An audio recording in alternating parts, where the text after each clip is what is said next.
Quais ações serão levadas em conta pela CPI do empréstimo, caso ela chegue a ser instaurada na CMM? De forma rapidinha, assim, para o público que está em casa entender. A gente precisa primeiro das 14 assinaturas. Se conseguirmos, nós vamos protocolar, tá? E aí depois vai ser outra briga para o Davi Reis, que é o braço direito ali do Davi Almeida, instalar. A gente só quer saber o seguinte: onde foi parar o dinheiro? Quem precisa saber disso é a população.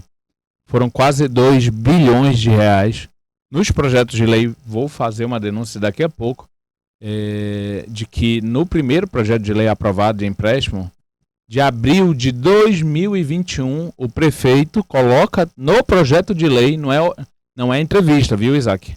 Entrevista é o que você fala: olha, eu preciso do empréstimo para construir viadutos, é o que você fala aqui, como eu estou fazendo. Ele botou no papel do projeto de lei, dizendo que precisa naquele projeto 470 milhões para construir tais obras. Aí ele elencou as obras. E aí eu vou gravar daqui a pouco no viaduto, o que seria o viaduto ali em frente à Restauração. Um complexo viário, naquele trecho ali que congestiona, vem as pessoas da Ponta Negra, né, ou para Compensa ou para o Dom Pedro, e vão as pessoas da Compensa e do Dom Pedro para a Ponta Negra. Então, ele não cumpriu o que estava escrito nos projetos de lei. O empréstimo saiu, o dinheiro foi usado, os quatro. Mas algumas coisas que foram... Nada do que ele botou lá foi cumprido. Então, é isso que a gente quer saber, aonde foi aplicado esse dinheiro, é só isso. Inclusive é papel. De empréstimos anteriores, porque tem muita dúvida na cabeça da população agora, achando que é desses que foram aprovados agora. Esses que foram aprovados agora, há 2-3 semanas, é 2,6 bilhões que ainda não foi contraído. Vai ser contraído a qualquer momento, já está em processo de assinatura, né, do contrato de empréstimo. Então, realmente... Caiu uma porrada na conta? Então, diz respeito aos empréstimos dos 4 anos anteriores. E aí, vale a pena ressaltar que antes de eu pedir a CPI, isso que é importante todos saberem, eu apresentei vários requerimentos pedindo prestação de contas, tanto na legislatura anterior quanto nessa. O próprio Aldenor votou contra, né?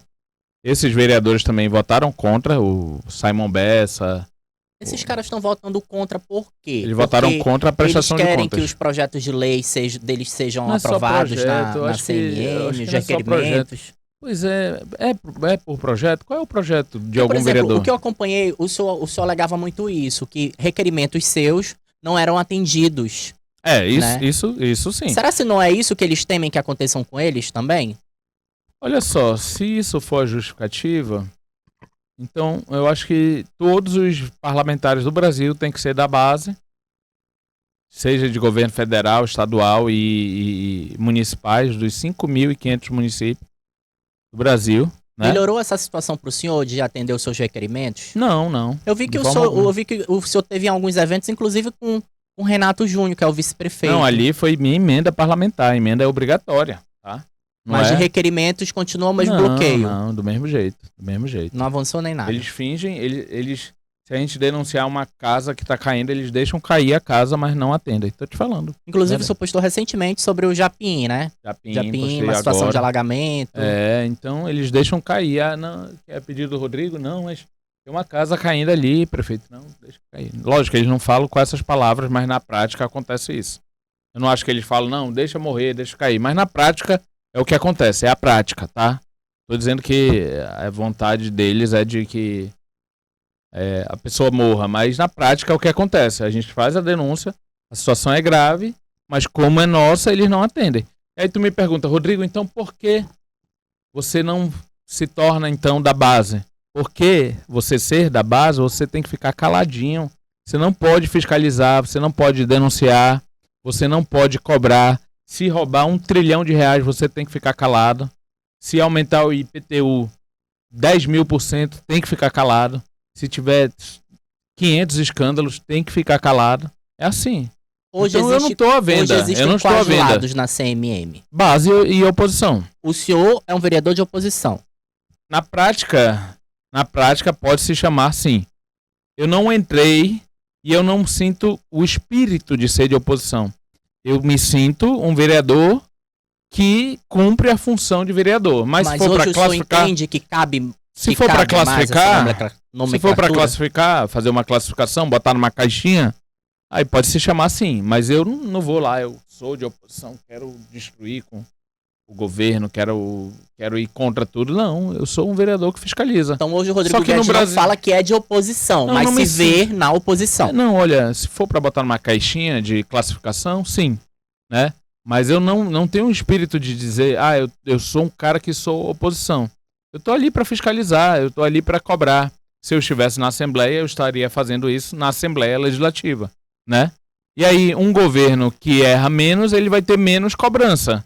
Um governo que erra mais, ele vai ter mais cobrança, né? Da minha parte, no caso.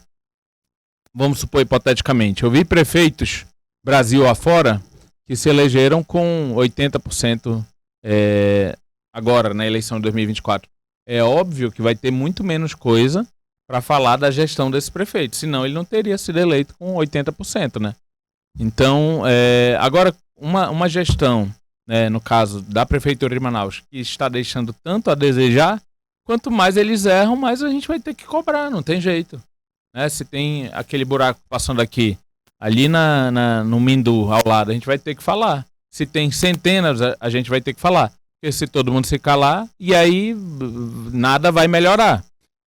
Porque a gente acaba, na prática, percebendo que se os vereadores fizessem o que é o certo, o papel de cobrar, de fiscalizar, de não ser da base, de não se calar, as coisas iam acontecer, os serviços iriam acontecer sem precisar que o vereador ficasse caladinho para que um pedido dele atendesse, porque ia ser natural.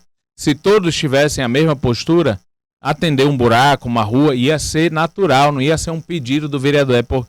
Ia acontecer porque a própria situação de vereadores fiscalizando ia forçar o executivo a ter menos desperdício de gastos públicos, ter menos corrupção, ter menos problemas de gestão, menos gasto de dinheiro público de forma incorreta, porque ia ter 41 vereadores fiscalizando, né? Imagina, se tivesse vários vereadores que dissessem, opa, isso está errado, prefeito, não faça isso não, vou votar contra aqui. Mas quando ele domina boa parte da Câmara, 5, 6 só fiscalizam, cobram, obviamente que muito mais coisas erradas acontecem. O senhor está com saudade da legislatura passada? Porque no segundo biênio da legislatura passada era uma meio a meio ali, né? Eu não acho, não, Isaac, de verdade. Eu acho que eles estavam ali, com todo respeito, somente por uma questão política, né? Visando as eleições. Eu não me coloco melhor do que ninguém, nem pior, lá, deixando claro. Mas eu estava na mesma postura desde o início da legislatura, né? Fiscalizando, cobrando. Quando teve uma divisão política entre Davi e Wilson Lima, os vereadores da base do Davi, que passaram 2 anos elogiando, 2 anos e meio elogiando o Wilson Lima, começaram a ver problemas na gestão do Wilson Lima. Problemas nos hospitais, problemas na segurança pública, né? E os vereadores que eram mais ligados ao Wilson Lima, mas como eles estavam juntos, né, Wilson e Davi, eram também da base do Davi. Eles passaram 2 anos elogiando o Davi, votando contra requerimentos, votando a favor de tudo que o Davi queria, mas quando teve esse racha, eles começaram a ver problemas na gestão do Davi também. Então, não considero que era uma oposição, não. Ele estava ali num momento político de divisão política. Mas esse comportamento pode mudar, né? Agora, acho que talvez pode. Segundo semestre desse ano, porque vem eleição aí. Eu acho que com a aproximada da eleição, só espero que agora a população se atente de qual vereador que decidiu estar numa postura desde o início, porque tu não pode fazer meio a meio, não, vou ficar 2 anos passando pano e quando chegar nos 2 anos finais eu vou começar a cobrar, a fiscalizar, porque tinha vereador nos 2 últimos anos do Davi Almeida, na gestão passada, que parecia que estava tudo errado na prefeitura, né? E tinha muita coisa errada assim. Só que os 2 primeiros anos ele ficou calado, né? Então foi ali uma posição política por conta das eleições. Se você quer cobrar, cobre, tem todo o direito. Ou quer ser da base, seja. Mas não fique mudando o seu comportamento por conta de questões político-partidárias eleitorais. Tenha seu posicionamento, né, e mantenha aí de acordo com as suas convicções.